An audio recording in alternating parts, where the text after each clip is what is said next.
మన ఇప్పుడు కరెంట్ అఫైర్స్లో భాగంగా స్పీకర్ మీద ఏదైతే మనం స్పీకర్ తొలగించాలని చెప్పేసి పార్లమెంట్లో ప్రతిపక్షాలు పోట్లాడుతున్నాయో దాని గురించి మనం మాట్లాడుకుందాం. రాజకీయంగా కాకుండా మన ఎడ్యుకేషన్ పర్పస్లో, కాంపిటేటివ్ ఎగ్జామ్స్ పర్పస్లో మనకి ఏ విధంగా ఈ ప్రాసెస్ మనల్ని అడుగుతారు, దేని గురించి మనం ఎగ్జామ్లో ఎలా క్వశ్చన్లు అడగడానికి ఛాన్స్ ఉంటుంది, వాటి గురించి మాత్రానికి ఆ పాయింట్ ఆఫ్ వ్యూలో మాత్రానికి మనం డిస్కస్ చేసుకుందాం.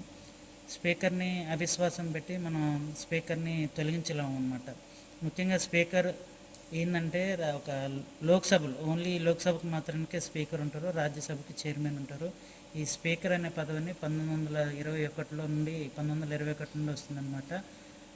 అంతకుముందు వేరే పేర్లు పెట్టి పిలిచేవారు. 1921 నుండి స్పీకర్, డిప్యూటీ స్పీకర్, చైర్మన్ అనే పదవులు వచ్చాయన్నమాట. అయితే ఇప్పుడు అదంతా మనకు అవసరం లేదు హిస్టరీ. మనం ఇప్పుడు స్పీకర్ని ఎలా తొలగిస్తారు దాని గురించి మాత్రమే మనం మాట్లాడుకుందాం. స్పీకర్ని తొలగించడం అనేది అవిశ్వాస తీర్మానం పెట్టి మనం స్పీకర్ని తొలగించలేము. స్పీకర్ని తొలగించడానికి మన రాజ్యాంగంలోని 94 ఆర్టికల్ 94 క్లాస్ సి క్లీజ్ ప్రాసెస్ చెప్తుందన్నమాట. ఎలా తొలగించాలి స్పీకర్ని అనేది చెప్తుంది.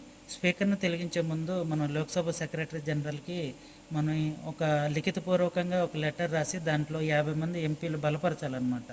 50 మంది ఎంపీలు మద్దతు ఉంటేనే అది యాక్సెప్టబుల్ అవుతుంది, లేకపోతే అది యాక్సెప్టబుల్ కాదనమాట.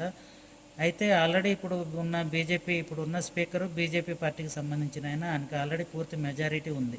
ఇప్పుడు మన ప్రస్తుత లోక్సభ స్పీకర్ 18వ స్పీకర్ ఎవరంటే ఓం బిర్లా.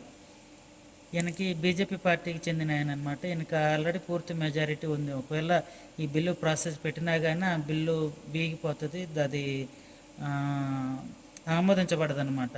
అయినా కానీ స్పీకర్కి ఇలా ప్రపోజల్ తీసుకురావటం అనేది ఒక మారిన మచ్చలాగా జీవితంలో నిలిచిపోతుంది. దానికోసమైనా వీళ్ళు ప్రతిపక్షాలు పోరాడుతున్నాయి అన్నమాట. అయితే ఆ ప్రాసెస్లో భాగంగా ఆర్టికల్ 94 క్లాస్ సి ప్రకారం మనం స్పీకర్ తొలగింపు పత్రాన్ని మనం 14 రోజుల ముందు లోక్సభ సెక్రటరీ జనరల్కి ఇవ్వాలన్నమాట. లోక్సభ సెక్రటరీ జనరల్కి ఇచ్చిన తర్వాత 14 రోజుల తర్వాత ఈ విషయం చర్చకు వస్తుంది. ఈ చర్చకు వచ్చిన సందర్భంలో ఏదైతే ఇప్పుడు స్పీకర్ ఉన్నారో ఆయన లోక్సభకి అధ్యక్షత వహించడు.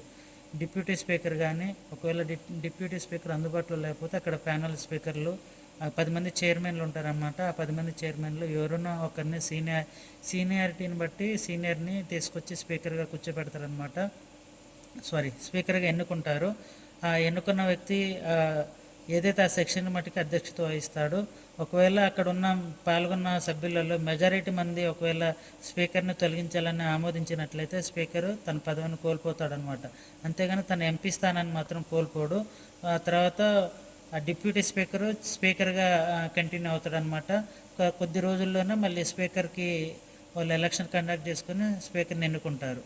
ఇదన్నమాట మన స్పీకర్ని తొలగించే నిబంధన మన రాజ్యాంగంలోనే 94 క్లాస్ సిలో ఉందన్నమాట.